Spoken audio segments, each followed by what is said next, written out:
En medio del bullicio de un mercado abarrotado y caldeado en Yakarta, cada paso resonaba como una estruendosa sinfonía. Los vendedores gritaban ofreciendo sus mercancías, la multitud se desplazaba como un torrente turbulento, y el aroma de especias, azafrán, cilantro, hierba luisa, se mezclaba con el olor a tierra mojada tras la lluvia vespertina. Detrás de pilas de telas batik y tenderetes de antojitos, los ojos de Lucía, una niña de 5 años con trenzas desordenadas, se fijaron en una figura delgada y de patas largas, un pastor alemán visiblemente demacrado, cuyo pelaje antaño dorado estaba ahora desteñido y sucio, y cuya mirada reflejaba una profunda tristeza. «Mamá», susurró, tironeando el dobladillo del kebaya de su madre, Carmen, que empaquetaba pescado fresco en bolsas de plástico. «¿Podemos llevarlo a casa? Él tiene miedo». En un instante, el tiempo pareció ralentizarse. El corazón de Lucía latía al compás del chirrido metálico de la cadena al moverse cuando el perro alzó la cabeza y se giró despacio.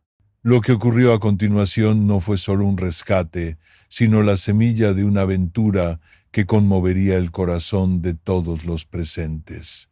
El perro estaba atado a un poste de hierro oxidado en un rincón del puesto de telas de Carmen, la cadena colgando baja y restringiendo sus movimientos a unos pocos pasos del poste.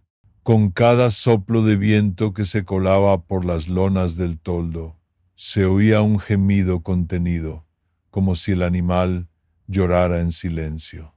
Lucía, con un coraje poco habitual para su edad, se arrodilló en el suelo húmedo, empapando sus rodillas delicadas. «No tengas miedo», murmuró, como si recitara un hechizo.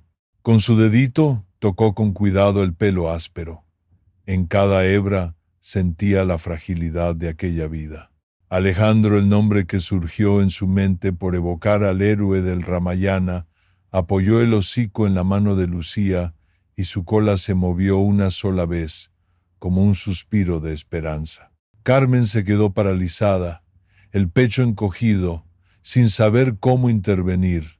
Cerca, don Francisco, el vendedor de frutas, escupió al suelo y masculló en voz alta: «Ese perro es una porquería, solo trae enfermedades». Lucía se tapó los oídos con una mano, manteniendo la otra firme sobre la cabeza de Alejandro. Poco a poco, las personas alrededor alzaron la vista, conmovidas por la determinación de aquella niña. Cada mañana, envuelta en la tenue neblina del mercado, Lucía se escabullía con un bocado de arroz frito envuelto en hoja de plátano, escondido en el bolsillo de su kebaya. Se sentaba en el mismo rincón y llamaba a Alejandro en voz baja: «Esto es para ti». El aroma a aceite de coco y cebolla frita atraía al perro, que se acercaba en silencio y con pasos vacilantes. Al probar el primer puñado de arroz, sus ojos antes opacos brillaron como faroles encendidos. «Eres fuerte, ¿verdad?», decía Lucía, frotándole suavemente el lomo. Su ladrido ronco resonaba por los pasillos del mercado y algunos clientes se emocionaban con aquel lazo puro. En cada suspiro de Alejandro había ahora un destello de esperanza. Hasta cierta tarde lluviosa, cuando la llovizna no cesó, que Carmen no soportó más ver a su hija alejarse con lágrimas en los ojos. Con la voz entrecortada extendió la mano hacia Alejandro: «Vamos a llevarlo a casa». Don Francisco, sin remordimientos, apretó un puñado de rupias y sonrió. «Idiota, ese perro morirá en una semana».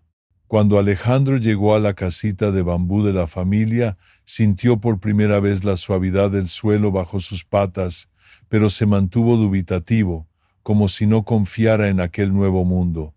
El estruendo de los truenos durante la primera noche lo hizo temblar tanto que rompió un cuenco de cerámica, un golpe seco, que quebró el silencio. Lucía encendió un farol de aceite, alejando las sombras, abrazó a Alejandro y murmuró una nana balinesa que había aprendido de su abuela: «Estoy aquí», hasta que el corazón del perro y el de la niña latieron al unísono. Desde esa noche en adelante, Alejandro dormía tranquilo, reconfortado por la seguridad que solo el amor de una niña puede brindar. En los días siguientes, Lucía estableció una rutina llena de afecto. Por la mañana compartía pan, por la tarde ofrecía jugo de plátano, por la noche leía historias del Ramayana mientras Alejandro apoyaba la cabeza en su regazo. Cada risa de Lucía era como un bálsamo, y poco a poco Alejandro parecía reaprender a confiar en el mundo. Pasó un año, y el mango del patio daba frutos dulces. Alejandro corría con energía, pero aún se sobresaltaba al oír el rugido de las motocicletas, recuerdo de los días en que don Francisco lo maltrataba. Al caer una intensa lluvia vespertina, Lucía, con su paraguas de plástico, cruzaba el camino de tierra para regresar a casa, sin percatarse de un camión cargado de piedras que avanzaba descontrolado. Alejandro, aunque aún temeroso de los ruidos fuertes, salió disparado como un rayo frente a la niña, colocándose entre ella y el vehículo. El conductor frenó bruscamente, el chirrido retumbó y el camión se detuvo a centímetros del hocico de Alejandro. Pálido, el hombre gritó: «Perro loco». Pero no había locura allí, solo puro y desinteresado valor. En los charcos del patio, Lucía lloró de alivio, abrazando al perro empapado. Sus miradas se cruzaron, y en aquel instante supieron que ningún vínculo sería más fuerte. Meses después, el nombre de Alejandro apareció en carteles de citación. Don Francisco iniciaba un pleito para reclamar la custodia del perro, alegando ser su propietario legítimo. El día del juicio fue intenso. El juzgado municipal bullía de curiosos. El ventilador de techo giroteaba sin dar abasto ante el calor humano. Lucía, ya de 6 años y vestida con un kebaya azul claro, entró confiada junto a Carmen. «Alejandro es de mi familia», declaró con voz firme, aunque ligeramente temblorosa. La magistrada doña Ramona examinó las pruebas. Fotografías del perro flaco de antes y el mismo animal ahora sano, testimonios de vecinos que relataban su sorprendente transformación. Con un golpe seco de martillo concluyó: «Alejandro pertenece a Lucía y su familia. Don Francisco carece de todo derecho». El tribunal estalló en emocionados aplausos. Hoy, Alejandro es embajador de un refugio de animales en Yogyakarta. Cada semana, Lucía, ya de 12 años, imparte charlas en las escuelas, siempre al lado de su fiel compañero. «Alejandro me enseñó que el valor no es la ausencia de miedo, sino amar incluso cuando el mundo te hiere», dice, acariciándole las orejas, cuyo pelaje brilla como nunca.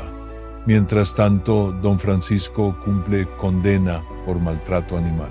En un reportaje, Alejandro pasó ante la celda de su antiguo dueño y en lugar de gruñir, le regaló una mirada de compasión, la misma mirada que un día rescató su alma.